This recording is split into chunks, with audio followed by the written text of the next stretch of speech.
All right, guys, we're going back over here. Look, guys, I'm tired of. See, this is why. Y'all see this? I am on a lift, on my lift. This is why mechanics hate teardown time. 3 days, guys. Actually, 4 days. This car has been in my stall 4 days. And yeah, as y'all know, look, I got some tires I need to be doing. I need my lift. Okay, this is why mechanics hate teardown time. Because they take forever to give an answer. All right? So, and I hate to. I mean, I can push this out, but I'd much rather drive it out. I tell you what, because this is not that hard, all I gotta do is put the valve cover on, the intake back on. It should fire right up. Put the coils and stuff back in. This is, I mean, I just hate this, man. Oh! God, this irks me, man. I need my freaking stall, okay? So, I mean, for all I know, if they decline, look, the seals didn't even, I ain't gonna pull those off. I don't even want to touch this. I don't have gloves on. If the insurance company don't pay, he's left for the hook. And I don't think he gonna pay to get this fixed. So basically, there's no reason to still be in the shop. Guys, y'all know what I'm about to do? Because I give him the benefit of doubt. Like, I'm paid teardown time. Y'all know how that works, right? This is, let me explain teardown time. Teardown time is when you're paid to disassemble an item, transmission or engine, be it either one, but in this case it's an engine. You're paid to disassemble it. Now, hypothetically, if I had to go further into teardown past the valve covers, let's say remove heads and get all the way to the bottom, all right, hypothetically, if I had to go down that far and I get down there and find the cause of failure and I write it up, because you know from the start whether you want an engine or not. You know, a mechanic know before he even grab his first tool if he gonna recommend an engine. It's just that the society we live in now already dictates that you're gonna get an engine. It is extremely risky for shops, especially dealerships, to be trying to repair such problems. Okay, so we don't indulge in that anymore. Lawsuit dealerships are lawsuit prone. There's customers out there itching and just waiting, lawyers out there itching to catch a dealership slipping.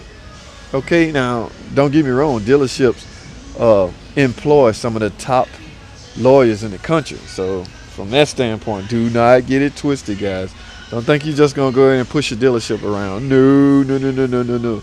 It do not work like that.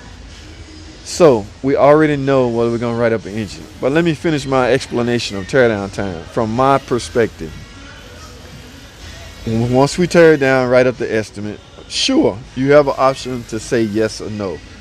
In some cases, a lot of people say no simply because they can't afford it.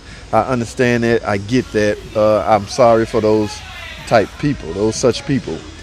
But there's no going back together. Okay, you can't say, "Whew, I can't afford it. Just put my car back together and let me drive out of here," with the clattering noise. Only problem with that, you got to pay again. You got to pay for reassembly. Okay, we do not. Teardown time does not include reassemble. In fact, to reassemble, you're going to need new parts. We're not going to use the same head gasket. We're not going to use. This is all if I had removed the heads. We're not going to use. Matter of fact, we're going to even not sell you a reassemble. You're done. So your final decision will be based off the estimate that you get once the mechanic tear it down. So pretty much your hands are tied at that point. Okay, but because this customer's in a different situation, because I didn't go, my teardown time didn't include nothing major, just valve cover. Yes, I'm still going to get the 6 hours that it pays to tear down. And I just call it luck. This particular mechanic, in this case, me, just got extremely lucky. All he had to do was remove the valve cover to see what it is he needed to see and what the adjusters needed to see. Yes, some cases mechanic get lucky. I'll say, okay, and sometimes mechanic will use that to justify putting back the simple stuff, which is this case, which is what I think I'm going to do. Okay, so if he declines, he can just merely come get it, take it away while it's ticking. At least it's still running.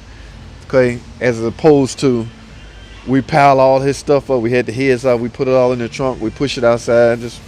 That's the end of the car at that point. that's where cars come to die. That's when that's the end of the road, because nobody wants to, unless you can find a cost efficient way to get this car back up and running. The decision is pretty much made. That is a wrap. All right, that's not this guy's case. I'm going to merely grab me some gloves, grab me some couple tools, and put this back together and drive it out of here. Number one, I need my stall, okay? And number two, I feel bad for the poor guy, because like I say, he had proof. I don't even know what they doing. We're in limbo right now, so nobody knows. I guess we just play the weight game, but we can't play the weight game at my expense. And what I mean by my expense is I need my I need my work area. I need to get to work. So yeah, this wasn't, I need to grab some gloves. This wasn't the teardown process wasn't that difficult at all. So I'm just gonna bolt everything down, get the intake on, put the coils in, fire it up, and dry this sucker out of here. Plus I didn't want to push it anyway. But setting flush.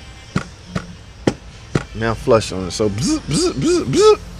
Put that on. No new gaskets, no new nothing. I don't know what what's gonna come of it. Okay, yes, you will not start. Well, you will start. You just have a long crank time. This is another tricky way we used to check, verify if timing was off. Y'all know the history on this engine. Sometimes the water pump would fail and it would rupture. So you know the water pump is in the coolant area or the oiling system. So once the water pump will rupture, coolant will appear to be in the engine. So you will look like you got a blown head gasket when in fact your water pump ruptured.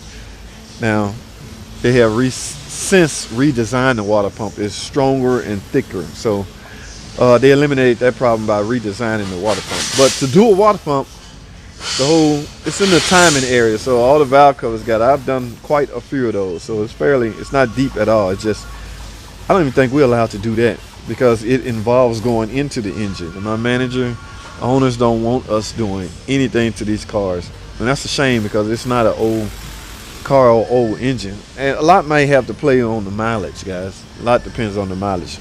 So guys, let me put this back together. I got to get this out of here. Y'all stay tuned, don't go anywhere. I'll be right back.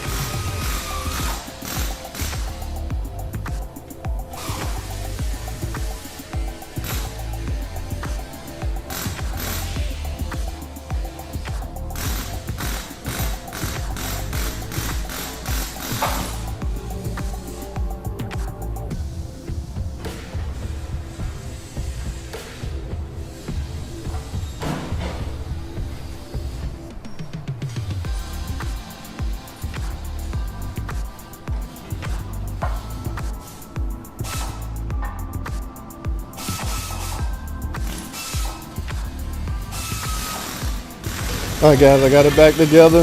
This is the wrap. This may be the last time we see this, so let's have a moment of silence for the 2010 Dodge Charger with the 2.7. This may be the last time this car runs, guys. I'm sorry. Moment of silence. Okay, we're done. I need my stall. All right, guys. That's it. Hopefully the battery not there. I can start to get out of here. I'll see y'all in the next video.